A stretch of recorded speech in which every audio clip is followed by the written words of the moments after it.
Croptastic, the podcast by InnerPlant. I'm Sean Yokomizo, and in this episode, we're going to continue the dive into our recently kicked off Crop Voice 2026 season, this time through the eyes of one of our retail partners. I'm joined today by Reza Bloomer, InnerPlant's Director of Business Development, and Peter Bixel, SciMax Team Leader at New Co-op. Welcome to you both. Thank you. Thank you, Reza.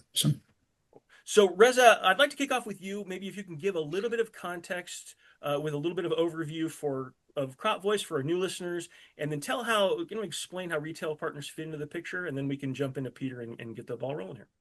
Yeah, absolutely. So my name is Reza Bloomer. I lead up our business development and field sales teams here at InnerPlant.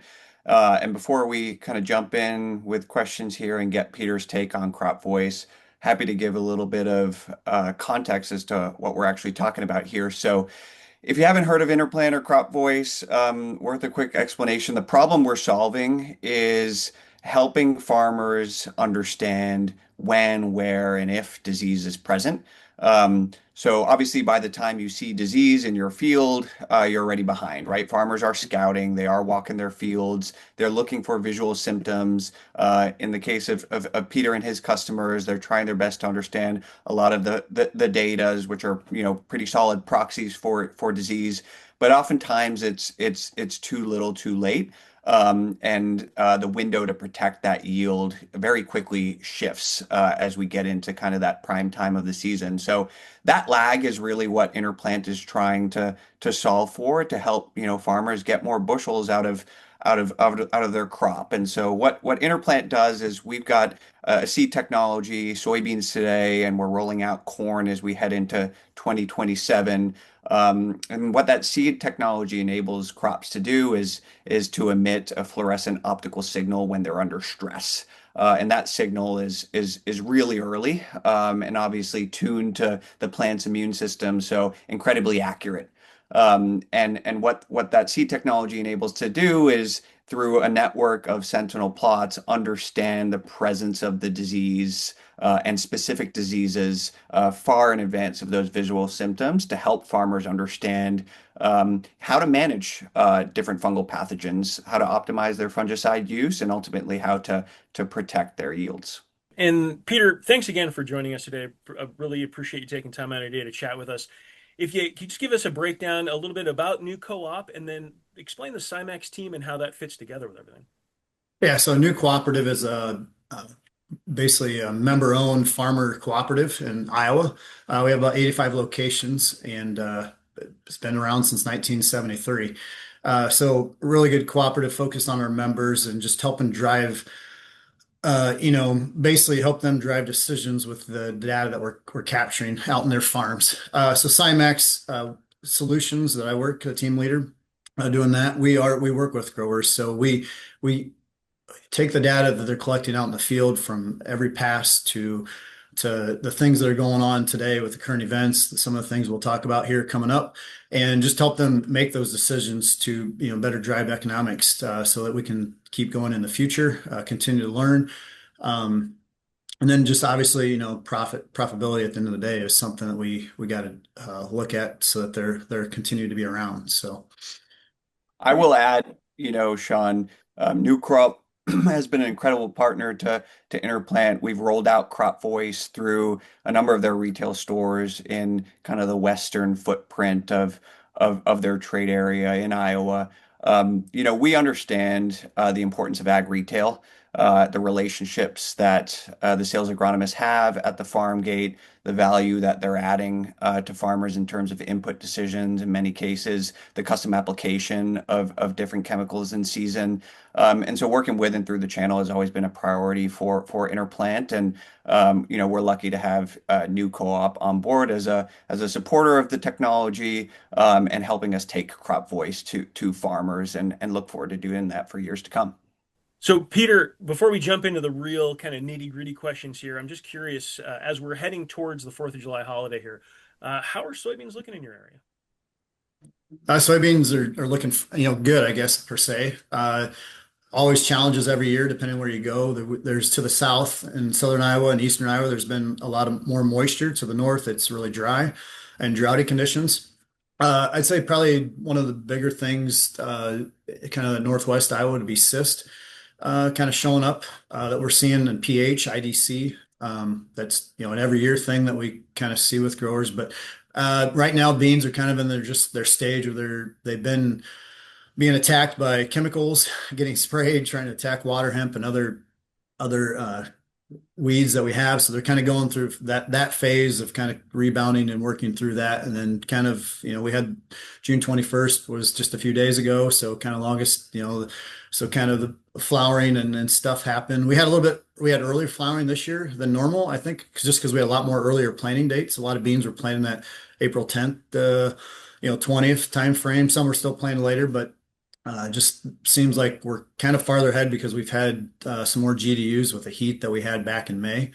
So things are pushed a little bit ahead. But overall, beans, I would say, are kind of being beans. So, Peter, so I think of, just having done this for a few years, think of July 4th as kind of a key kind of turning point or benchmark, right? Wrapping up post applications and then kind of taking a break and then heavy scouting thereafter. So curious as you think about, that time frame, does it feel like we're ahead of schedule, behind schedule, just in terms of crop development? What are you looking for? Canopy closure, stand counts, node development. Like what is kind of top of mind here as we approach the holiday? right now, it's just been, there's still a lot of different traded soybeans out there. So just a lot of different just things going on with soybeans, it seems like from these past applications the last few weeks. But yeah, I mean, canopy closure would be nice. A lot of the soybeans in our territory are 30-inch row beans. There are some 20 and 15s, but a lot of 30s. So some of those beans won't canopy till maybe the 1st of August, honestly. So, but yeah, definitely they're stacking the Got it. nodes. Things are coming along and looking pretty good. Yeah. But yeah, I would say, all beans pretty much for the most part are R1. Um, Yeah. kind of in that stage, like you said, we're just kind of waiting here, getting through these last. Some guys are already doing some resprays and just kind of waiting to the 4th here, and we're going to get some heat next week. That'll really crank these things and get going. So, Mhm. From a SciMax data perspective on growers, what's interesting at this point in time? What's kind of meaningful as you have those conversations with farmers that's unique to the program? I guess a lot of it's just now we've been running some reports looking at past data on fungicide applications. A couple guys reached out, but also, foliar like nutrition. What do we need? So a lot of the growers, we're talking about this year, but really we're honestly, I'm meeting with growers already starting this week, planning for 2027 for what are we going to be doing for next year. Mm, So setting the stage, because you don't want to say the 26 is over with, but we kind of know what we need to do to kind of finish out. And then we're really preparing for 27. So right now it's the foliar nutrition reports, what products worked, what nutrients, doing some tissue sampling to see, is it boron, copper? What are we seeing? I guess what's that soybean really need? We have years back, it's not the first year we've done this as far as kind of planning processes and stuff, but so we have those nutrients that we kind of know we need this time going into it, and then they'll hit them again like at R3 or when we do that fungicide or insecticide application. So yeah. honestly, a lot of time, I know we're talking about beans, but the corn, maybe we'll get into that discussion, but that's more of a topic right now. Just, two pass application on fungicide from what we saw last year with the southern rust, but nutrition again, a lot of soil sampling or tissue sampling, excuse me, and then also just what else can we be adding in? The crop looks really good. Our both beans and corn look really good. Corn looks probably the best that we've had consistently for quite a while, at least in the northern part of our new territory. So what can we do just to kind of keep pushing that? Got it. Okay. So let's maybe shift gears a little bit here. I think we'll circle back to some of these agronomic questions, fungicides. We can touch on corn as well. But wanted to kind of zoom out. I think one of the goals today was maybe get your take on some of the macro factors here. So, it sounds like the crop's in decent shape, but the backdrop obviously this year has been pretty kind of noisy, I guess you could say, on the economic side with the markets and tougher times for farmers. And so obviously a lot of media stories out there on that. Curious, kind of as you think about what you're hearing from guys on the farm. Um, what where are guys at? What's the sentiment? What's actually happening? How much of this is just kind of propagated by the media versus what farmers are actually experiencing? Well, I mean, it's tough on you look at the economic side of things, and it is challenging. But farmers in general are not in it just year to year. They've been doing this. There's some 3, 4 generation operations that you work with. Um, so it cycles. It's Yep. something they know. Hopefully, they've been planning well and managing things to help offset these times that we are having. Again, every operation is different, so it depends on what they've done to prepare for that. But for the most part, farmers are in this. That it's in their blood. They love doing this. Yes, it's a business, but it's also a livelihood. Yep. So they're going to continue to find facets or different segmentations to bring in to change to keep their operation going forward. So, but yes, it is. I mean, it is. You run the numbers on input costs to the markets today, that the pricing that we have, different things. They're the good positive. I mean, that's the other thing is, you got to look at crop insurance. What's the guarantees? There's programs out there that you can buy too to maybe help offset that. So Hmm. working with good people, that's where hopefully we're trying to bring the best that we can to our members of Yep. options. Again, every operation is different, but hopefully you have a different option for that grower that they can maybe utilize to help their operation do better. So in light of that, I mean, like you said, growers are resilient, dynamic, know how to shift with the changing tides. What were some changes did you see? Did you see more acres flip to beans given the lower costs? Are you seeing maybe changing calculus on input decisions? Maybe in your case, leaning more heavily on data and precision, to help improve margin. What were some kind of big shifts you saw in how farmers were approaching the season? I'd say, yeah, just, again, starting about a year ago, you kind of saw where the pricing and things were at. Input pricing for 27, as far as like commercial fertilizer, nitrogen, stuff like that, will probably come out in August, give or take most years. So, I would say just, yeah, more pre-planning probably, and really, really diving in back to what you said about utilizing the data of like, hey, can I apply 150 pounds nitrogen to get by, or do I need that 180? Or on this farm, really utilizing their grid sample data, past yield, history, and the agronomists that we have really diving into what do we need to do to maximize. Not that they were being wasteful or by any means before, but really just fine tuning Hmm. like what you said. The other thing too is just there's a lot of transition, going on out there from different generations. So Yeah. just everybody's trying to plan through that. There's different, planning processes as far as like there's tax credits now for research and development and stuff like that on the farm, the gate that's coming down from not just the corporate level, but they can be at the farm gate too. So there's a lot of things that really the business, the farm operation has to take into consideration, I feel. Do you feel that there's a generational split? Or younger operators approaching, the production system at a time like this differently from farmers who have maybe been through several commodity cycles, or you can't really generalize in that way? Yeah, I don't know if you could really generalize that. I would say they probably do occasionally from what I have, but the like their father or grandfather is still involved, so Sure. they're kind of teaching. It's not just that next generation that's 100% solely making decisions. So I would say there's enough wisdom, and or per se experience, probably more say of what happened, so to help kind of guide Yep. Gotcha. from the growers I work with at least. So. Yeah, that makes sense. That's fair enough. That's kind of the dominant narrative, but maybe just given how in the weeds you and your team get to be, as you make farm calls and talk to guys, beyond, the obvious, any kind of under the radar challenges that growers are facing, or things that are top of mind for you that you guys are addressing more proactively, maybe separate from the macroeconomic factors? Every day there's challenges, it seems like, or something that comes up. Yeah. A lot of it honestly just is just that transition. There's a lot of things that probably need to happen that just aren't happening Yeah. quite yet. And that's probably more macro, but it's Hmm. still a big piece of that. Hmm. But I mean, every day you got, disease, you got, the deficiencies potentially on nutrients because hey, last year we decided we weren't going to apply as much phosphorus potentially or potassium. And so now maybe in a dry, in dry spots, we're seeing maybe some lower leaves that are showing some potassium deficiency.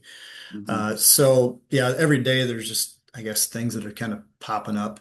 Yeah. Um, there's just always question. Every day is a different day when you wake up on the farm. Yeah. Yeah. You're not really sure. I mean, what's the weather? That's probably the bigger, question that you plan your day around the weather, but uh, just always something that can be, I guess, sought after to do better.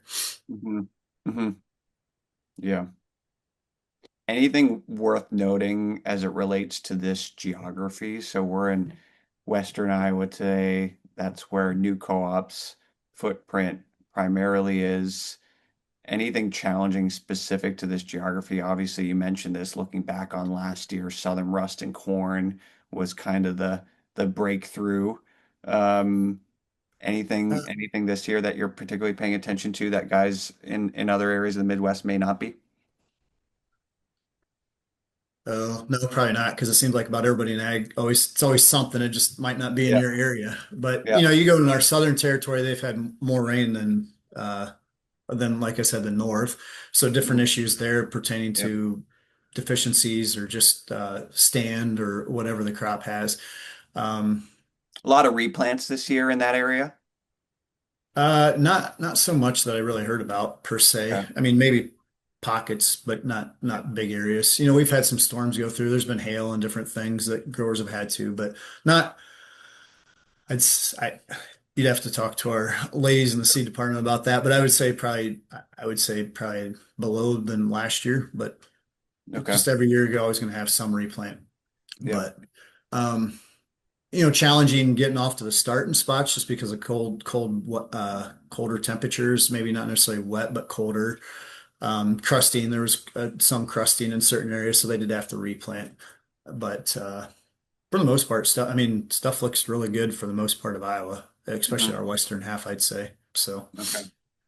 So let's zoom out maybe and talk less about the season and more about kind of your role on the farm gate. So you've got a ton of people out in the field across dozens of locations, large sales agronomy force out there visiting with farmers on a daily basis.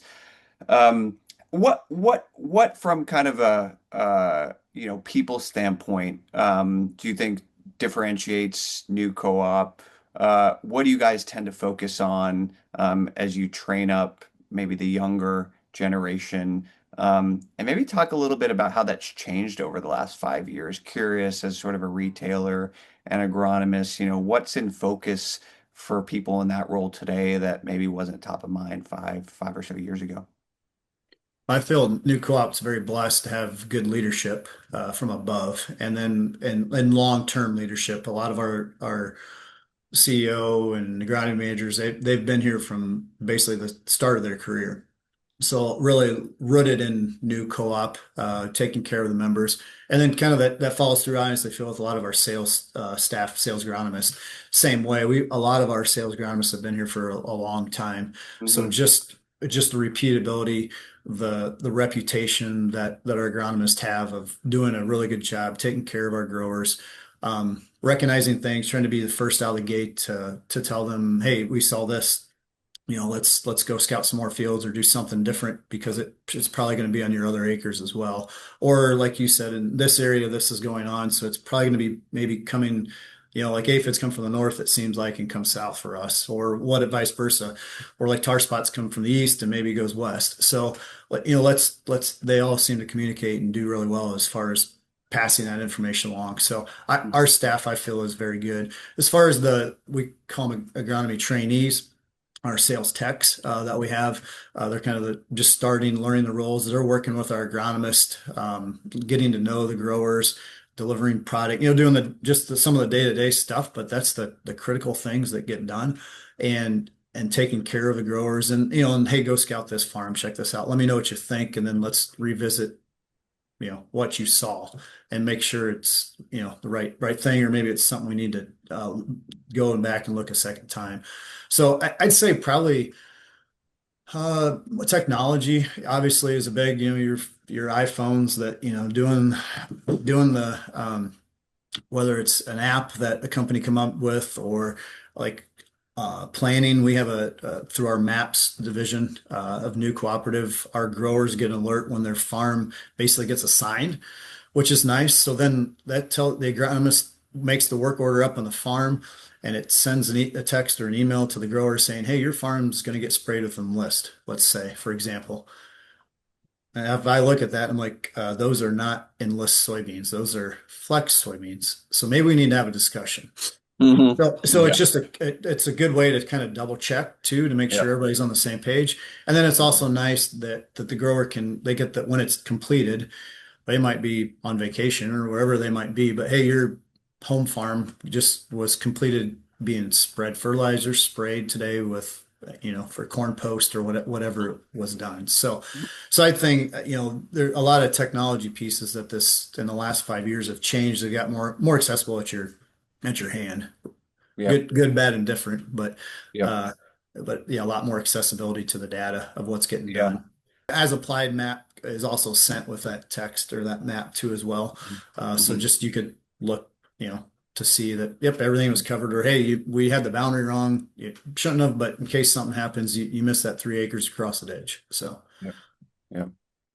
Yeah, I was going to say, it seems to me, that the data precision piece, access to all that information, it's maybe made that farm gate relationship a lot more collaborative versus transactional, and maybe more important given the volume of information farmers have access to nowadays. That you guys are heavily tuned in to what's actually happening in the field and ground truthing everything, and armed with all that information. So that's cool to hear.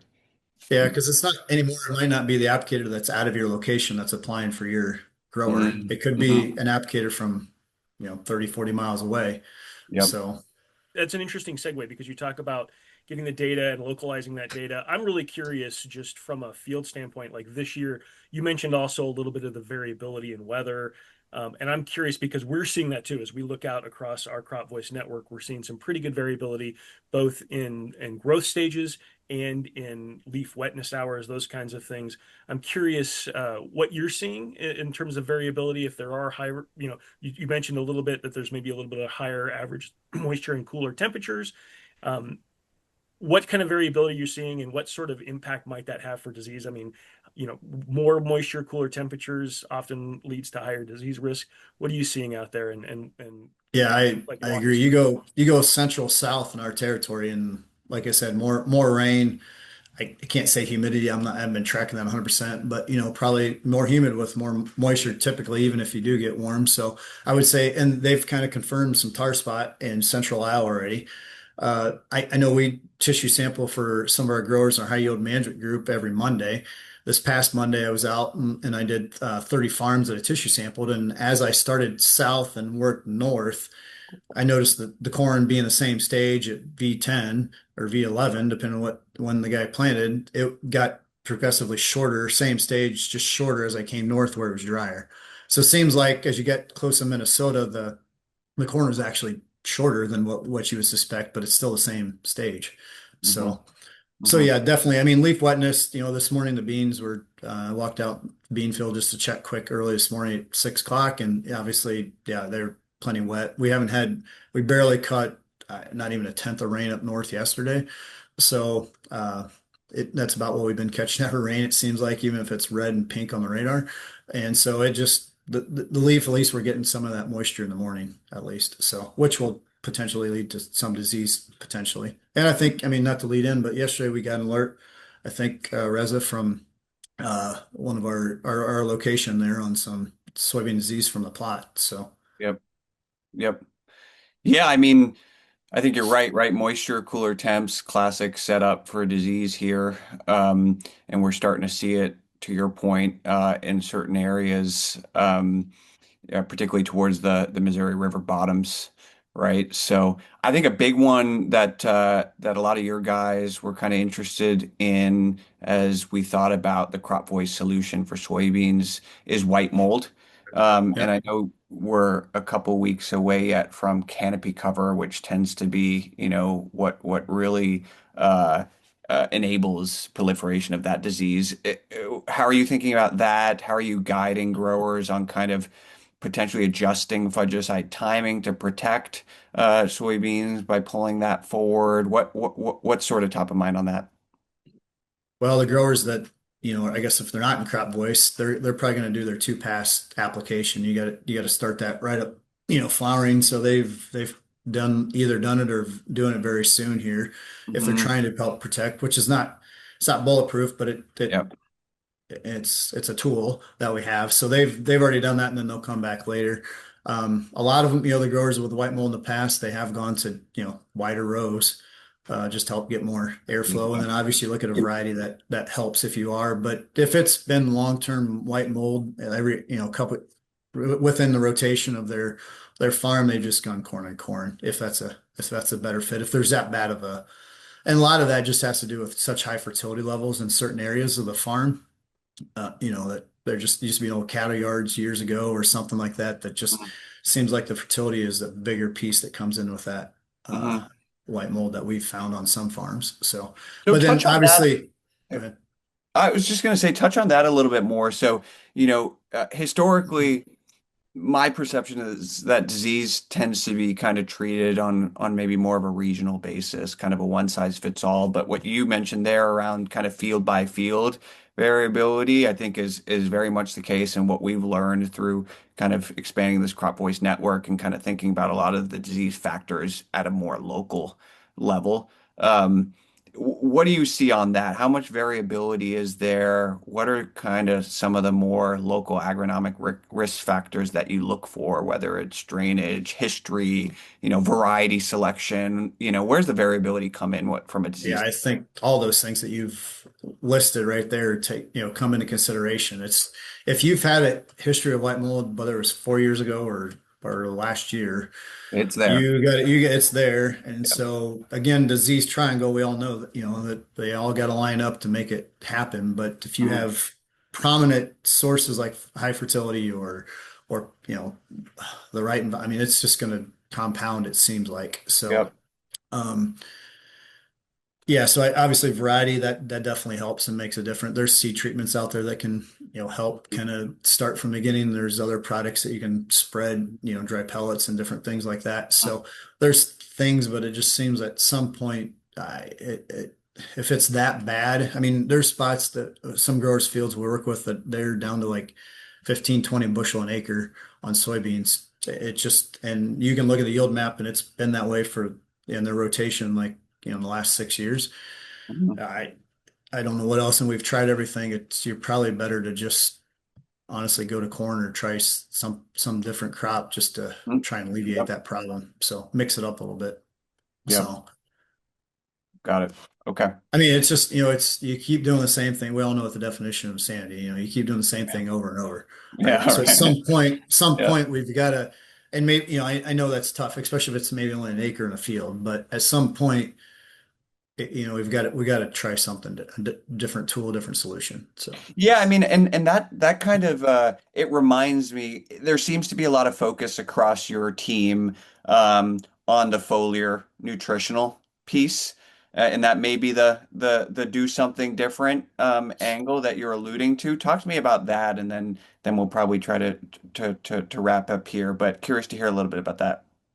well, we've had really good, I guess I feel, results within the team of foliar feeding, whether it's soybeans or corn. But Hmm. just there's as we go through the growing season, plants have different needs.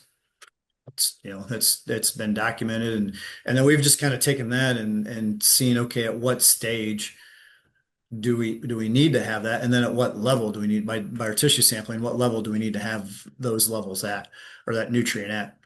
So as we do that, then we can add, or maybe we need to make a separate pass depending on if it's economical and we've seen the benefit. Maybe we need to add boron at R1, or maybe it's a manganese in a different part of our territory, or whatever. Because every area is different. We have multiple different soil types and different geography, topographies and geographies we work with Yeah. as we go from basically Minnesota down to Missouri. So it's not a one size fits all. There's some things that definitely, trends that you can definitely pull out and say, yeah, if you're raising soybeans or you're raising corn, here's some nutrients to look at. But at these times, we know we need zinc from seed. Basically, once the seed takes out water up to V6, we need it later. But there's also other nutrients that kind of come ahead of that, prioritize that. So Okay. Yeah, that's helpful. I learned a lot from your team on that particular subject. Okay, last question for me, but and be straight with us. So you've got a lot of data at your fingertips, talked to a lot of growers, and probably know your region better than most.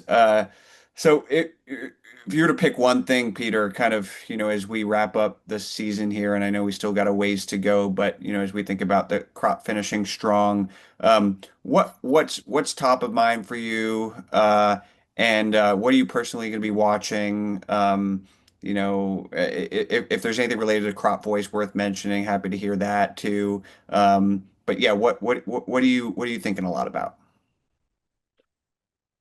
as we finish up this crop, I guess I think it just goes back to management. What did the grower do again, starting about this time next year, and whether it was tillage, no till, whatever, but fertility, all those pieces. What did they do to set the stage for this crop? We can't go back and fix that soil piece. Right. So and if that's the limiting factor, that is. Now, obviously, moisture, parts that need some moisture, would be nice to get that. But, really, it's just about finishing, keeping that plant as healthy as we can. Hmm. So, yeah, whether it's crop voice on the soybean side this year, next year, corn, right? So for the soybean side, we find out if there's something there that we need to take an actual item, or execute something, then we can. If they've already done that, then hopefully, they're covered. But Yeah. again, just finding, I guess, seeing what's going on because we got a lot of time left to finish this crop yet. I mean, it's not even the 1st of July yet. Yeah. And normally growers are like, well, it's August 1st. No, geez, we still got even August 1st till middle of September when they combine. A lot can go wrong, right? A Yeah. lot. I mean, as we found out, they kind of got woke up last year, the sun, a lot can happen. Just one, that was one thing. Hmm. So, and what we saw last year too was back to fertility pieces. If they had better fertility, especially potassium and other things, that didn't, it's never going to fix the problem, but it's going to definitely help get through that problem. So when you think about us, like if we've been eating candy all the time and drinking pop versus somebody that's been exercising and doing stuff, and we get hit with whatever, a virus, a sickness, we're still going to get it. Our body's got to process. Everybody's plants have to process that because they're in that environment. But they're going to probably be able to get through it better and probably faster than what somebody is that's sick, doesn't have the sulfur, doesn't have the pH correct or whatever, doesn't have those components right. So that's where you got to set the stage, and then deal with the stage that you got. Um, so whether it's alert you get from crop voice to say you need, you get action alert, we got to do this. You should be doing this today. Go do it. Makes Yeah. sense. So any tool that we can come up with, that's why I think, it's very intriguing and interesting. What you guys do is it's another tool to help me manage something that I can't see. Because if we don't measure, we can't manage. Right. So measuring comes in different components and pieces, but this is, one way to do it. And it's a good piece, like I said, as we finish out this season, because there's a lot of unknowns in the next 2 months that I can't predict. So that's Yeah. why Well, I didn't really answer your question, but one for sure thing, but it's just, it comes down to just still managing. Don't, if you had the plan, don't deviate from the plan. We've had a lot of times where girls have done that, like if this Northwest area that's dry or in the wet years, they give up on the crop. It's going to be below insurance. Man, you can still, I've seen it every year. you can still make very good decisions and come out very, profitable by doing the right things management wise. So don't not do the fungicide, or don't not or skip the fun or the foliar nutrition or whatever that is. Don't skip those things. If it's in the plan, stick to the plan. Yeah. Yeah. Yeah, So I think you said it well. It's about, how can you know what, isn't obviously known and make sure you guys have the tools to make those decisions or stick to the decisions with confidence, right? yeah. So, yep. Well, the other thing is, until the grain is in either the semi or the bin, it it doesn't matter. I mean, you got it. That's the final process. So back to, the fungicide, take care of this crop until you combine it. It's so it could be just a simple thing of standability, being able to get that ear of corn or that soybean that's not lodged or vice versa, into the head, so you can put it in, sell it at the end of the day. So Yeah. that's the money. Yep. If you don't have the Cool. crop, you don't have the dollar. So There you go. Those are wise words to end the episode on, I think. Peter, thank you again for your time. Appreciate you joining us and walking through all this. Reza, is always a pleasure to have you on here. Appreciate your insights. Gentlemen, thank you, and I hope the listeners enjoyed the episode, but that'll do it. Thanks for joining us for Croptastic. Thank you, Sean. thanks, guys.